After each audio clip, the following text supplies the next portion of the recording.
దేవునికి స్తోత్రం. ఒక వ్యక్తిని తర్వాత మరొక వ్యక్తిని దేవుడు లేవనెత్తాడు. మంచి దైవజను మరలా దేవుడు లేవనెత్తుతాడు, దాంట్లో సందేహం ఏమీ లేదు. అయితే నిజంగా గొప్ప, నిజంగా మనకంటూ తెలిస్తేనే తట్టుకోలేకపోతున్నాం. ఏదో ఒక పరిచయం లేని వ్యక్తి అయినా, ముఖాముఖిగా పరిచయం లేని వ్యక్తి, అవునంటారా కాదంటారా, ముఖాముఖిగా వెళ్ళి డైరెక్టర్గా ఎప్పుడు మాట్లాడలేని వంటి ఆ స్థితి అయినప్పటికీ ఆయన విషయం తెలియగానే చాలా బాధ కలిగింది.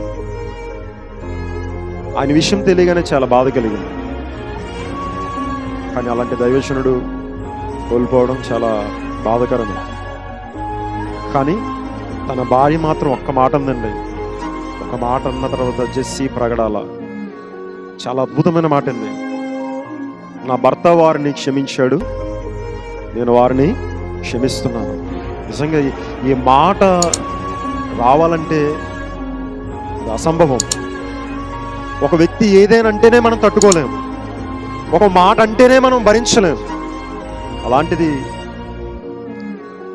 అవునండి, భర్తే కోల్పోయిన తర్వాత ఆమె సెలవిచ్చిన మాట ఏంటంటే, నేను క్షమిస్తున్నాను.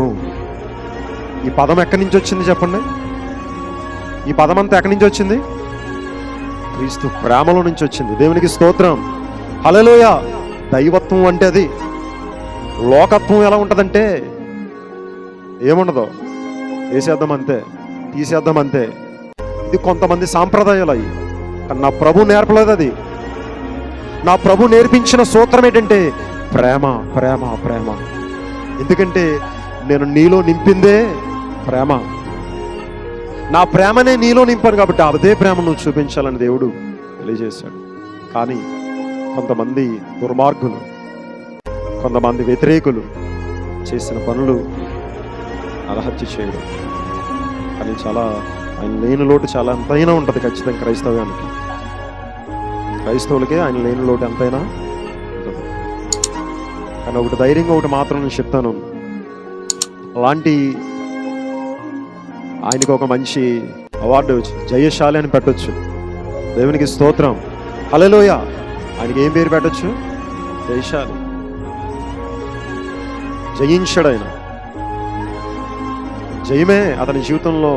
ఎక్కడైతే ఓటమి జరుగుతుందో ఆ ఓటమి చోట నిలబడి జయమును తీసుకుని వచ్చిన వ్యక్తి ఎవరంటే ప్రగడాల గారు. కానీ నిజంగా చాలా బాధ అండి. ఆ టీవీలో చూస్తుంటే అక్కడికి వెళ్ళిన తర్వాత ఆ రోజు వంశీ కొంతమంది కూడా చనిపోయినాక రాజమండ్రి గవర్నమెంట్ హాస్పిటల్కి వెళ్ళినప్పుడు నిజంగా ఆయన చూడాలని చాలామంది వచ్చారు, ఒక పరిచయం లేకపోయినా. కానీ కొంతమందికి అంటే వేరే వేరే పనులున్నా, కొంచెం వేరే పరిస్థితి ఏదేమైనప్పటికీ కూడా అన్యాయం జరిగింది, న్యాయం జరగాలి అంటూ నినాదాలు చేశారు. ప్రవీణ్ ప్రగడాల గారికి ఏం చేయాలి? న్యాయం జరగాలని ఎంతోమంది కోరుకున్నారు. కానీ మన ప్రభు మనకు నేర్పించింది ఏ విషయమైనా సరే గొప్ప పని ఏంటంటే ప్రేమించాలని సూత్రం నేర్పించాడు. కానీ లోకం వాళ్ళ మతస్థులు ఏదైనా వాళ్ళకి నేర్పించింది ఏంటంటే చంపేయడం నేర్పించారేమో ఒకవేళ, కానీ మన ప్రభు మాత్రం నేర్పించలేదు. అది నేను ధైర్యంగా చెప్తున్నాను, మన ప్రభు అది నేర్పించలేదు. చంపేరా అన్న మాట నేర్పించలేదు, ప్రేమించు అన్న మాట నేర్పించాడు. వాళ్ళకి అలా నేర్పించారేమో కొన్ని గ్రంథాలు, కొన్ని పరిస్థితులు అలా నేర్పించాయేమో. కానీ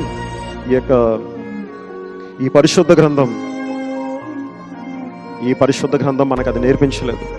సత్యం నేర్పించింది, ప్రేమను నేర్పించింది, మోసాన్ని దూరం చేసామని. అందుకని గొప్పగా చెప్పాడండి, నరహత్య చేయొద్దు, వ్యభిచరించవద్దు, దొంగిలించవద్దు, నీ పొరుగు వానిది ఏది ఆశించవద్దు. చాలా అద్భుతమైన మాటలు పలికాడండి ఆయన. చాలా అద్భుతంగా రాయించాడండి ఆయన. ఒక మనిషి మంచి ప్రవర్తన కలిగి ఉండాలని. కానీ సమాజం ఒప్పుకోలేదు, లోకానికి వేరే.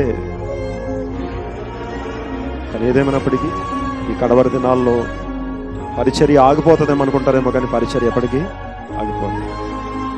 పరిచర్య ఎప్పటికైనా కొనసాగుతుంది. ఇది భూమి అంతమయ్యే వరకు, ఈ ప్రపంచమే అంతమయ్యే వరకు కూడా సువార్త ఎప్పుడు సాగిపోతుంది తప్ప అంతము లేనిది ఏదైనా ఉందంటే సువార్తే. దేవునికి స్తోత్రం, హల్లెలూయా. అంతము లేనిది ఏంటి? సువార్త. ఇది ధైర్యంగా నేను చెప్తున్నాను. ఆయన లేకపోతే సువార్త ఆగిపోద్ది అనుకుంటారేమో. లేదు, దేవుడు మరొకరు లేవనెత్తుతాడు. దేవుడు గొప్ప గొప్ప వ్యక్తులను లేవనెత్తుతాడు. దానిలో సందేహించవలసిన అవసరం ఏమీ ఆగిపోతుంది అనుకుంటాడేమో, ఎప్పటికీ ఆగిపోదు. ప్రతి ఒక్కరిని ప్రేమిద్దాం. దేవుడు చెప్పిన సూత్రం, ఒక నాభి సూత్రం ఏంటంటే, మనం నిన్ను వలె నీ పొరుగు వారిని ప్రేమించు. ఇదే తత్వంలో ముందుకు సాగిపోదాం. అనేక మందికి సత్యాన్ని చెప్తూ అనేక మందిని రక్షణ మార్గంలో నడిపిద్దాం. దేవుడి కొద్ది మాటలు దీవించును గాక. ఆమేన్.